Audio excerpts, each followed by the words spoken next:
can't help but to hear, no, I can't help but to hear in exchanging of words.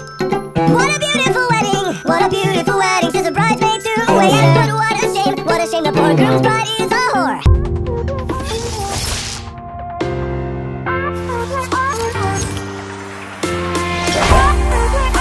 Hey guys, it's Zoe, and today I'm going to be recommending 5 light and fluffy YA contemporary books. Before I get into that, the last pick for Name That Song was Let It Go from Frozen. I think every single one of you got that right because it is iconic. You can't not love Let It Go. I think I'm liking 5 picks for my recommendations videos because it's short and sweet and you're not overwhelmed with too many choices, and that just means I can keep making more of these videos and not run out of books to talk about. But I mean, I have like almost 900, so am I gonna run out of books to talk about? I don't think so. Anyways, how about I just stop rambling and get into this, I almost said wrap up. She's not a wrap up, boys and girls.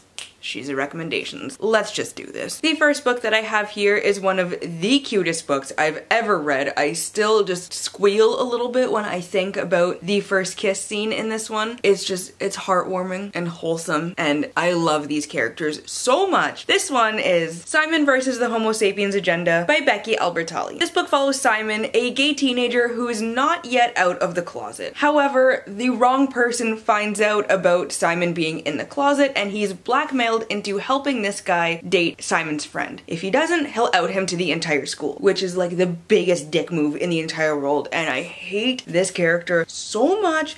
I hate him. I love everybody else. Not only will Simon be outed, the boy that he's been emailing secretly will be outed as well. And Simon doesn't want that because he's a sweet cinnamon roll of a human being and he just doesn't want anybody else to feel like shit. I think the only thing cuter than this book is the movie, which I liked maybe even a tad more than the book, which is blasphemy, I know, but it was perfect. The book was perfect, the movie was perfect, everything about this is perfect. You're perfect. Thanks, bitch! Love you. You're perfect too.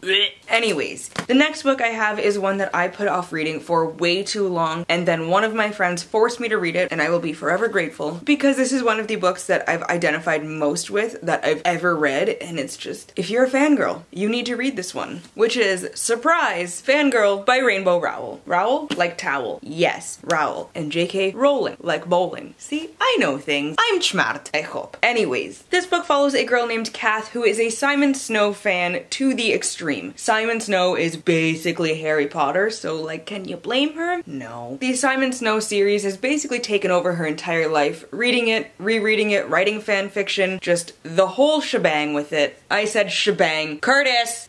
I've become a mom. Anyways, and she did all of this with her twin sister, Ren. The sad thing is though, now that they're about to start college, Kath is the only one who's still really into Simon Snow. Ren has just kind of moved on and left Kath behind. She's actually left her behind in more ways than one because Ren told Kath that she didn't want to be roommates when they went to college together. Kath is just floundering. She's totally out of her comfort zone. Everything has changed. She doesn't know what the hell to do with herself, and she's just one big ball of hot mess. I feel you. The next book is just cheesy goodness with everything that you need. It has royals, it has boarding schools, it has commoners falling in love with royals who but like aren't really commoners. They're like high society, but they're still commoners. Very Kate Middleton, Meghan Markle-esque, we'll say. I don't think I've ever heard anyone on BookTube talk about this book, which is Romancing the Throne by Nadine Jolie Courtney. I always forget this author's name. I'm sorry. This book follows 2 sisters, Charlotte and Libby, who are finally at the same boarding school. For whatever reason, they were always at different ones, but now Libby has joined Charlotte at her school. Charlotte wants to make her feel comfortable and invites her to hang out with all of her friends, which are basically Britain's young elites, including Prince Edward, the heir to Britain's throne. Courtney sees him first, she's got the hots for him, they are just making out all over campus, she is loving life. While they're off gallivanting wherever they are, Libby's just trying to settle in and make sure that she can do everything she can to get into the university of her choice. Charlotte wants to make her feel comfortable, she wants to introduce her to Edward, she wants her family to get along, and Libby and Edward end up really hitting it off. But then they start to really hit it off off in a way that's above and beyond what Charlotte ever hoped for her sister and her boyfriend. For me, this book could have easily been terrible and just done horribly with one guy coming in between two sisters, but I really did like the way that the author handled that whole situation. I really did like the relationship between the two sisters. The romance was 100% believable. I loved all of the characters, and it's very focused on sisterly love and sibling relationships and that sort of thing, which you don't see a lot of in YA. Also, the ending was super cute, and it was everything that I expected it to be, and I think I'm just gonna have to reread this soon because it's been too long and I loved it. Next is a book that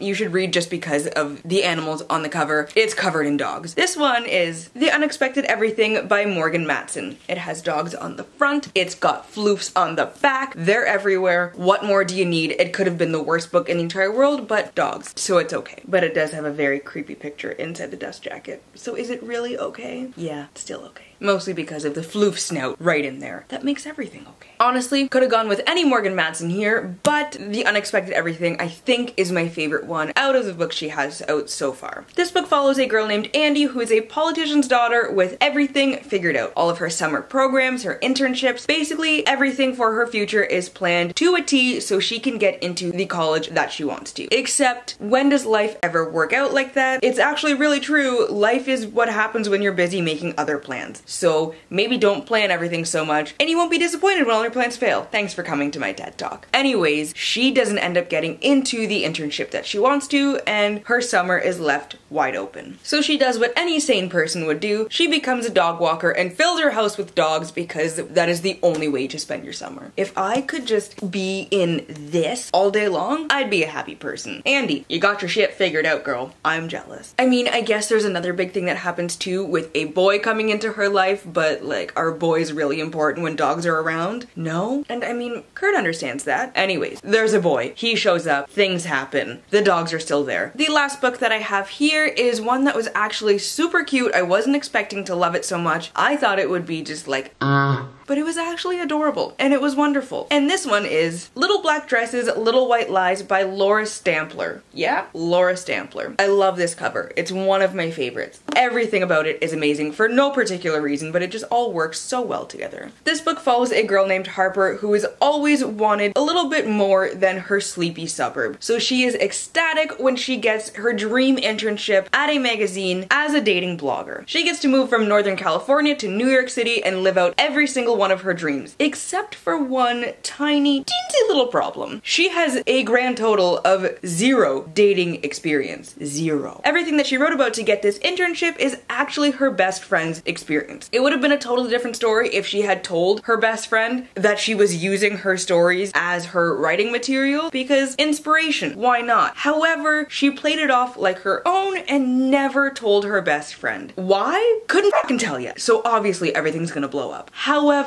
she thinks it's cool though, and she can just learn as she goes. Kind of baptism by fire. I hate to break it to you kids, but it doesn't quite work out like that. When you lie and you steal shit from people, whether it be just like actual things or just stories, shit does not usually go the way you want it to. Cheaters never prosper. Sometimes I wonder why the hell things come out of my mouth. Anyways, this book is adorable. It's one of the most surprising books that I've ever read because, like I said, seemed like it'd be just kind of shit. And with that, Tallulah has come to visit and we are done with 5 contemporary YA light fluffy whatever type recommendations. Tallulah!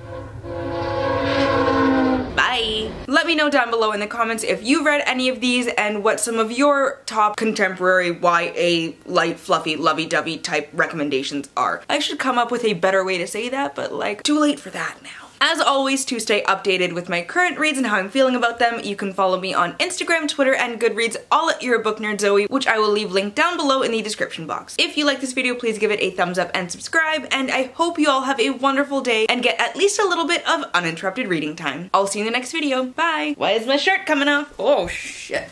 Bye!